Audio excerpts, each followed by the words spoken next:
news article from one of my favorite websites, Okay. nottheb.com. Not the B. Now, this is not a sponsorship. Right. They do not sponsor us, not get too unfortunately, excited. but it is a legitimate news site. This is not to be confused with Babylon Bee, Which is hilarious. which is Yeah. usually very, very quite funny. Yes. This is not the Bee. This is actually real news. So, which is almost stranger than not news. Okay. Okay. So, news article. Yeah, let's hear it. Police in LA raid warehouse filled with shoplifted goods. Okay. Welcome to Los Angeles, a nice place to live. That is, unless you're a normal American who cares about theft and organized crime being king of the city, then it's not so nice. To demonstrate the depths of the crime problem in LA, check out this story about a warehouse filled with stolen goods. Okay. That's what we're reading. Walmart, Target, CVS, and Walgreens all sent their own investigators to figure out which products of the $100,000 bust belong to which stores. So these guys just walk in because California has do you know the law they have down there now? What was that? So There's a lot of laws. okay, yeah. So they don't prosecute you for shoplifting if it's like less than $1,000, whatever. So people walk through with a calculator, and I even hear stories sometimes about them like getting arrested because they were using the sell price, and that doesn't count. You have to use, the non-sell price when you're shoplifting, because it's value, not what the actual cost is. Kids, that's why you learn math. Yeah, you learn your math, learn the law. Business. If you're going to shoplift, make sure you don't use the sell price. This is random because it's all stolen products. So you see everything from food products, household products, everything you can think of that's stolen, says Captain Calvin Ma from the LA County Sheriff's Department.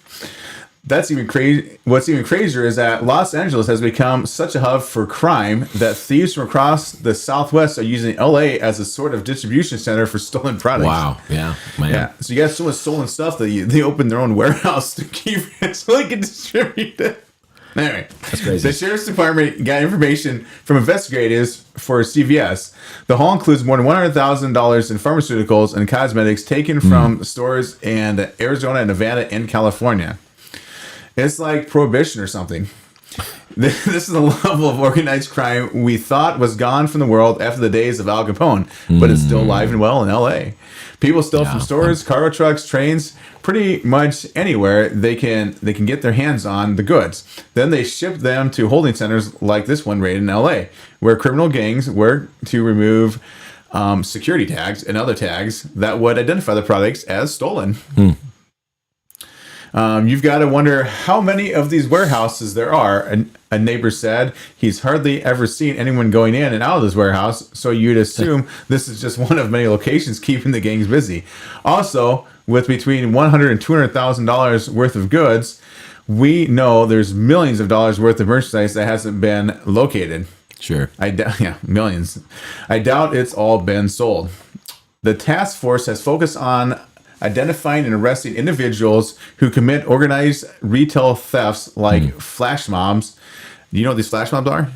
That's when they just run in the store. Yeah, they group, organize right? it like over social media. Like, hey, we're hitting Walmart at 5, and everybody just shows up and all at once they all grab everything they can and run. I wonder if that got because you big. can't stop everyone. I remember the first time I saw that, like, I was really 2020, right? Everybody's just breaking into places and stuff. And I thought like that probably gave some people some ideas. Like, hey, they can't stop us all. You have no idea. Right? Yeah. Basically. For sure.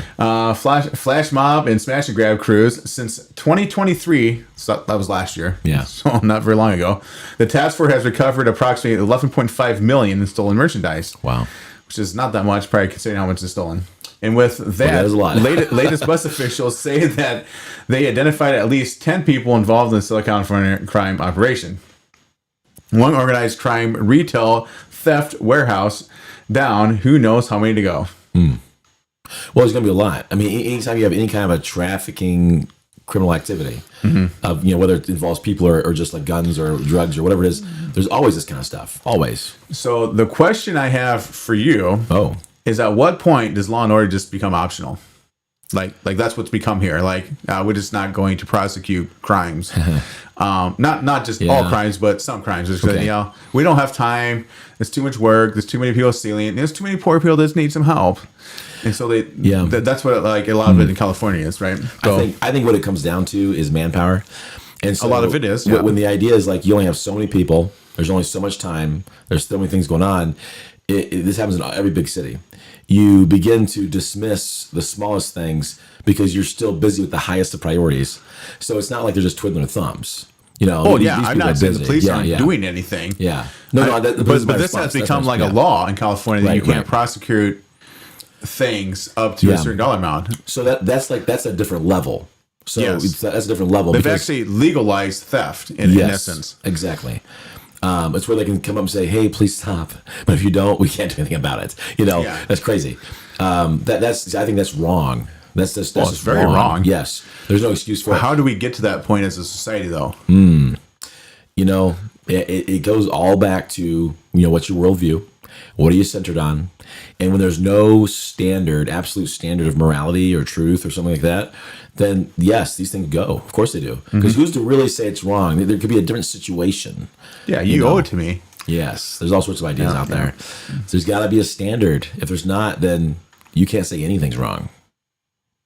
It's all subjective. All right, that's it for today's article. Good stuff.